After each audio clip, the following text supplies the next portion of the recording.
How's it going, everybody? Gonna be short podcast today. I'm sitting in a parking lot, and it is nice out. I mean, it was a nice day for a day after a weekend full of storms. It was a pretty damn good day. All that snow from Friday melted. Went home, got some stuff done. Saturday, hung out, friends and family. That's always a good thing. Watched the UFC fights. Man, you can't fight Cyborg on short notice.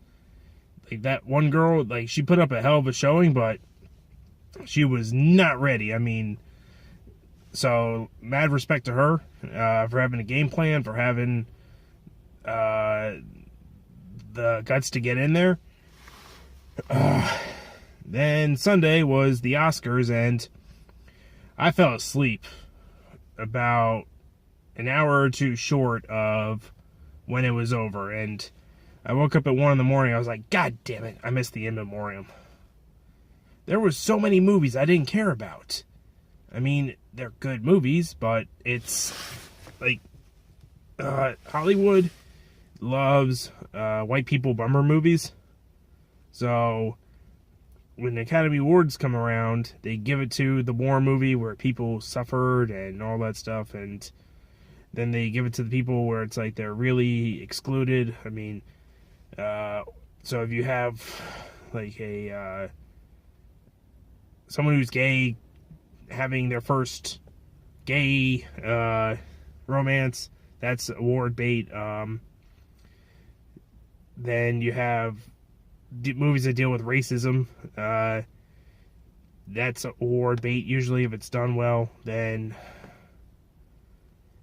you had like the top movies this year was everything was either Dunkirk or The Darkest Hour, two war movies. It was The Shape of Water, where it was like a woman who is mute or deaf, or she had to communicate with sign language, and she had these people around her that were helping her with the fish man, who she eventually has sex with, and she turns into a fish woman, or I don't know.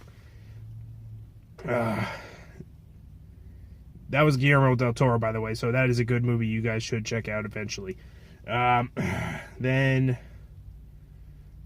Darkest 3 Billboards Outside of Ebbing, Missouri, I think it was, or Mississippi, whatever it was.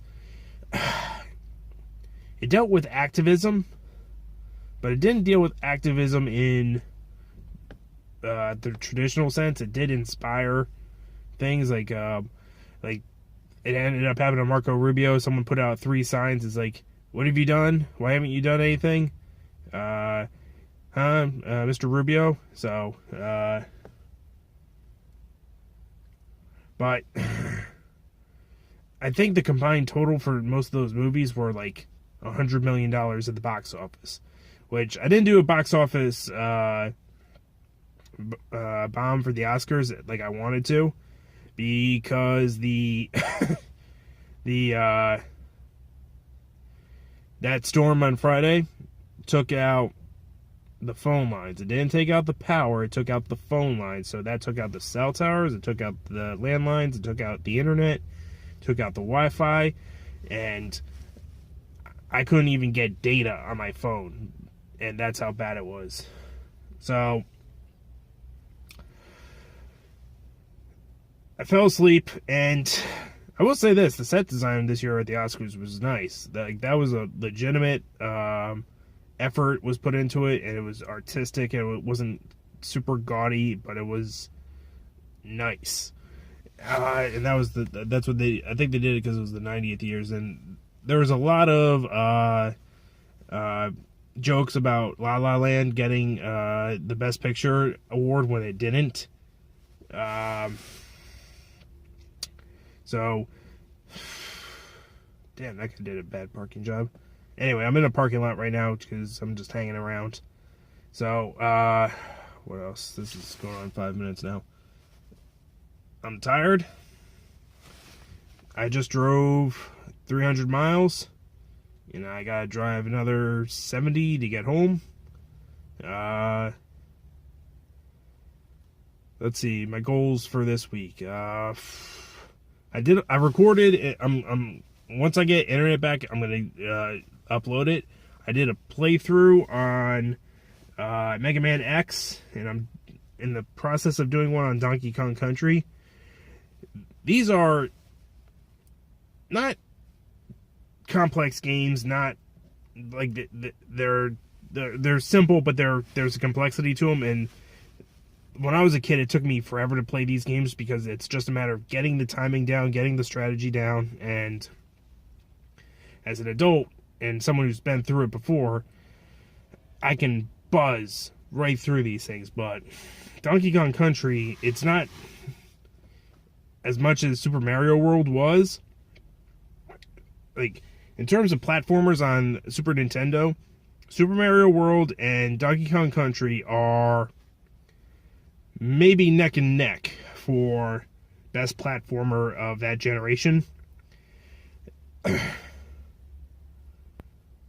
But there's a lot of games where it's just difficulty by you have to, like, it's the arcade mentality of you have to beat it in one sitting. And Donkey Kong Country had saves on it, but it had it set up where if you couldn't beat the level, you couldn't get to the save in the world, because that's what it was based on.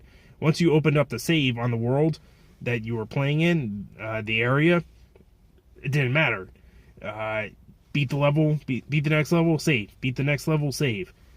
And if you were smart, you always saved before you went to the next world where you didn't have the option of saving. Super Mario World, I can't remember if it was saved automatically or if it... or what, or if you had to go to a specific spot and save. I forget what it was. But Mega Man X there was no saves, but what you had password generation, a password generator at the end of each level. So if you died or you beat the level, you got a different password that would bring you back to the state that you were in. And that's when games sort of got easier, because if you said beat Mega Man X in one sitting, good luck, because you could get game over if you didn't know what you were doing, or if you just didn't, because those boss battles are tough if you don't know the strategy. Once you know the strategy, it's so easy. And the later ones, it's like, god damn. Like, once you get to the Sigma levels, oof. Oh, anyway, so I keep saying I want to do check the technique. So I am going to eventually get to check the technique, but I'm probably going to do one tonight and just upload it. But it all depends on if I have Wi-Fi. If I have Wi-Fi, I'll do it. If I don't have Wi-Fi, I don't have an opportunity. I don't have the avenue to do it. So,